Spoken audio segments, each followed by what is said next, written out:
తర్వాత ఇప్పుడు మీరు స్కూల్ మళ్ళీ ఎప్పుడు పెట్టినా ఎక్కడ పెట్టినా ఒరిజినల్గా మీకున్న ఆ టాలెంట్ వల్ల మీరు మళ్ళీ వాళ్ళతో కృష్ణుడు వేషం వేశారు, వెంకటేశ్వర స్వామి వేషం వేశారు.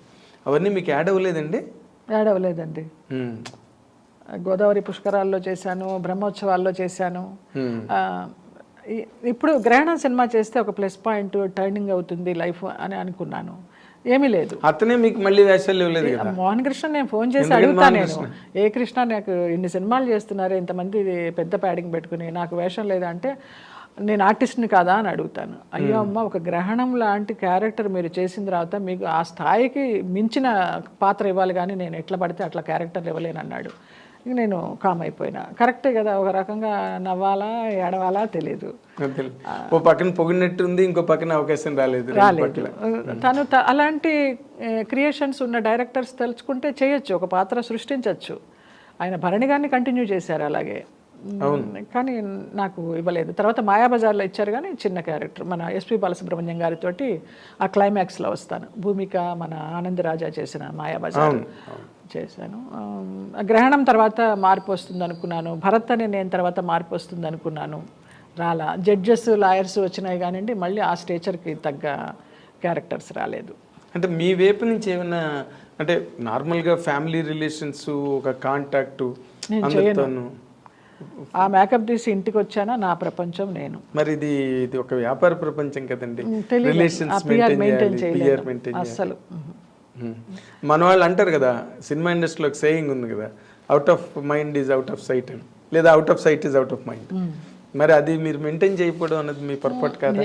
ఏమో, అదే శరత్ బాబు గారు అంటూ ఉంటారు, మనం తినే ప్రతి బియ్యపు గింజ మీద ఎవరి పేరు రాసి ఉంటుందో వాళ్ళే తింటారు. ఆయన అలాగే కూర్చున్నాడులేండి జీవితంతో. ఆయన అడిగితేనే లేదు, ఆయన చేశారు చక్కగా. అంటే ఆయనగా పడిపోయి అడిగి చేయలేదు, కానీ ఆయన దగ్గరికి వచ్చిన క్యారెక్టర్లు అలాగే చేసే ప్రతి పాత్ర మీద మన పేరు రాసి ఉండాలి అనేవారు. అదొకటి నమ్ముతా, కరెక్టే. మనం అడవిలో కూర్చున్నా తీసుకొచ్చి మంచి వేషం వేయించే సందర్భం ఉండొచ్చు, మనం వాళ్ళు ఎదురుకుండా కూర్చున్నా కూడా ఇవ్వని సందర్భాలు ఉండొచ్చు. ఓకే, అదే. సో మీ జాతకం ప్రకారం ఇంకా ఫ్యూచర్లో మీకు మంచి దశలు అవన్నీ ఉన్నాయని చెప్పారండి మీ జ్యోతిష్కులు? అసలు ఇప్పుడు జ్యోతిష్కుల్ని సంప్రదించడమే మానేశారా? మీ నక్షత్రం ఏంటి? అసలు నాకు జాతకమే లేదు. అసలు జాతకం కూడా రాయించాలి అమ్మ నాన్న పుట్టినప్పుడు. గుడివాడలో పుట్టాను. ఫోటో పెట్టుకోవాలండి, పెట్టుకున్నారా ఇంట్లో అమ్మ నాన్నది? చాలా గుడ్డి జ్ఞాపకం చెప్తుంది అమ్మ. అమావాస్యకి 3 రోజుల ముందర పుట్టావు, శనివారం పుట్టావు అని చెప్తుంది, కానీ అసలు ఏమో తెలియదు. జాతకం లేదండి ఇంతవరకు. నేను ఏదో ఫేస్ రీడింగ్ అలాగా చేయి చూసి చెప్పిన వాళ్ళే కానివ్వండి, నాడి జాతకం వైదేశ్వరన్ కోయిల్ అలాంటి వాటిలో వెళ్ళిందే కానీ జాతకం లేదు. జూలై 5th అనేది కూడా నా పుట్టినరోజు ఎలా వచ్చిందంటే అది కూడా తెలియదు. ఆ బళ్ళో వేసిన రోజు నీ పేరేంటమ్మా అంటే నా పేరు లలిత. అంతకు ముందనే కథానాయకుడు చూశాను, జయలలిత, ఎన్టీ రామారావు గారి మూవీ.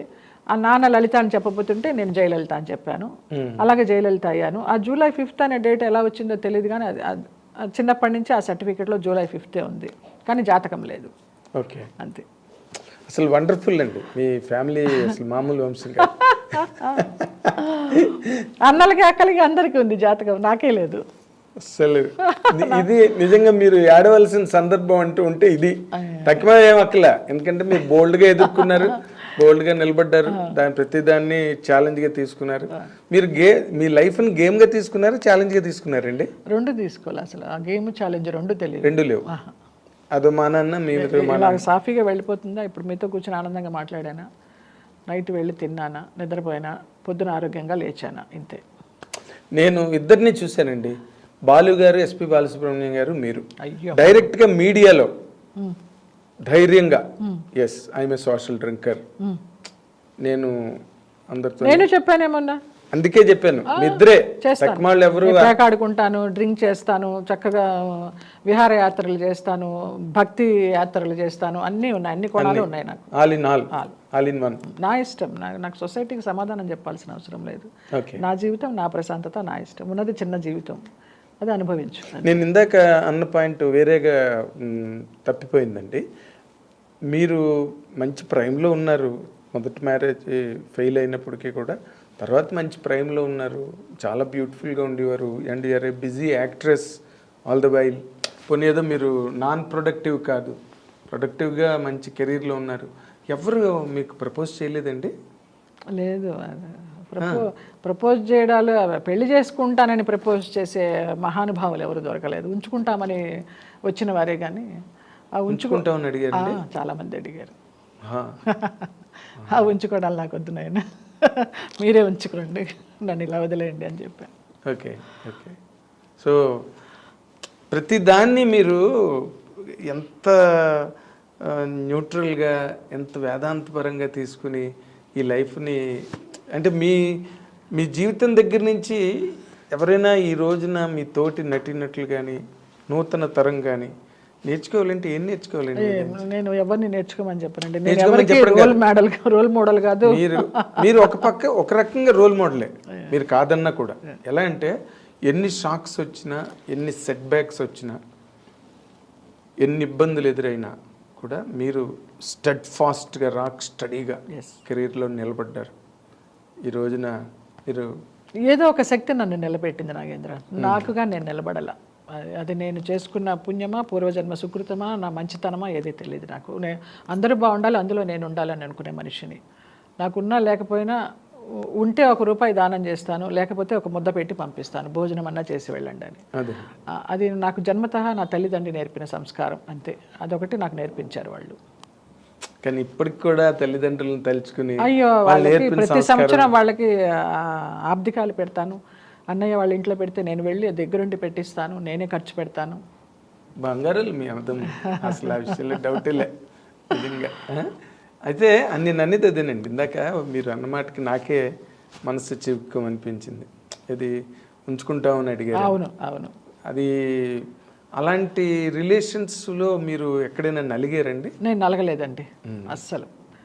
చాలా అదృష్టవంతురాలి నేను నలగలేదు. దూరంగా ఉన్నారు. నాకు తల్లిదండ్రులు పెద్ద ఎంకరేజ్ చేయాలి. ఈ పెళ్ళి అయిపోయింది కదా, నీకు తోడు కావాలి కమ్మా, ఇంకో పెళ్లి చేసుకో అని. నాకు ఆలోచన రాలేదు. వాళ్ళు ఎందుకు చెప్తారు, మీకు తోడు ఉంటే మళ్ళీ వాళ్ళు ఎక్కడ దూరం అయిపోతారు? అలాంటి వ్యక్తి తారసపడలేదు, ఇంకా ఆలోచన లేదు మైండ్లో. సో అన్నిటికీ దూరంగా ఒక ఘనీభవించిన పదార్థంలా అలా ఎలా ఉండగలుగుతున్నారండి? ప్రశాంతంగా ఉన్నాను. చాలా గ్రేట్. ఇప్పుడు ఈ టీవీ సీరియల్స్లోకి వచ్చిన తర్వాత మళ్ళీ కొంచెం మీరు కలివిడిగా ఉన్నాను. ఇప్పుడు టీవీ సీరియల్స్ కూడా ఏమి లేవండి, అన్ని మానేసేసాను. ఏం చేయడల్లా. ప్రేమంత మధురం 3 years చేశాను, ఇప్పుడు అది కూడా మానేశాను. ఇంకా రెగ్యులర్ సీరియల్స్ వచ్చినా ఒప్పుకునే ఇదిలో లేను, చాకరీ చేయలేను. చాలా టెన్షన్ అది. ఏదైనా గెస్ట్గా అన్నపూర్ణ వాళ్ళు పిలుస్తూ ఉంటారు 390లో, నాకు చాలా హాయిగా అనిపిస్తుంది. ఆ సెట్ పాజిటివ్గా అనిపిస్తుంది, అక్కడికి వెళ్తాను. వాళ్ళదే మావారి మాస్టర్ ఉంది, అక్కడ పనిచేస్తాను. గెస్ట్ ఇప్పుడైనా రెమ్యూనరేషన్ ఏమైనా పెంచారా, లేకపోతే వాళ్ళు ఏముండదు, నేను చాలా రీజనబుల్గా అడుగుతాను. సినిమా అయితే పర్ డే ఎంత, సీరియల్ అయితే పర్ డే ఎంత, వాళ్ళు సంతోషంగానే ఇస్తారు. అమ్మ అంత నాకు కొంచెం తగ్గించండి అమ్మ అని ఎవరు అడగరు. అంటే తగ్గించేలాగా నేను మాట్లాడను, అంత హైలో అడగను. నాకు ఏది కావాలో అదే అడుగుతాను. ఎందుకంటే ఇవాళ రేపు టీవీ సీరియల్స్లో యాక్ట్ చేసేవాళ్ళు మామూలుగా చిన్న 1-2 సీరియల్స్లో వచ్చిన వాళ్ళే చాలా డిమాండ్ చేస్తున్నారు. నేను చూస్తున్నా నా కళ్ళ ముందర, మా పిల్లలందరూ పనిచేస్తూ ఉంటారు కదా, అసలు ఏం మాట్లాడతారో వాళ్ళు. అసలు ఇంత కూడా మొహమాటం లేకుండా కాస్ట్యూమ్స్ ఇవ్వండి, ఏదన్నా మంచి అకేషను అంటే మాకు కాస్ట్యూమ్స్ ఇవ్వండి, మేము కొనుక్కోం అంటారు. డిమాండ్ చేసి తీసుకుంటారు. అవును, ఇచ్చేవాళ్ళు కూడా ఛానల్ వాళ్ళు కొంతమందికి అలాగే ఇస్తున్నారు. అంటే మరి ఇంకా తప్పనిసరి పరిస్థితులు కదండి, ప్రొడ్యూసర్ అవాయిడ్ చేస్తారు. నేను ఎప్పుడు అలాగా డిమాండ్ చేయలేదు. మీరు ఎవరిని డిమాండ్ చేయలేదు, అందుకే అడిగాను ప్రత్యేకంగా. ఇప్పుడైనా అడుగుతున్నారా, లేకపోతే ఇప్పుడు కూడా వాళ్ళు ఏం లేదు, రీజనబుల్ అమౌంట్స్. పోన్లేండి, సంతోషం. ఇదొక్కటి ఇప్పటి వరకు మీరు మాట్లాడిన దానిలో సంతోషం కలిగించే విషయం ఇదొకటి ఏంటంటే, నేను అడుగుతున్నాను నాకు ఇంత కావాలి అని అడుగుతున్నాను. లేదు.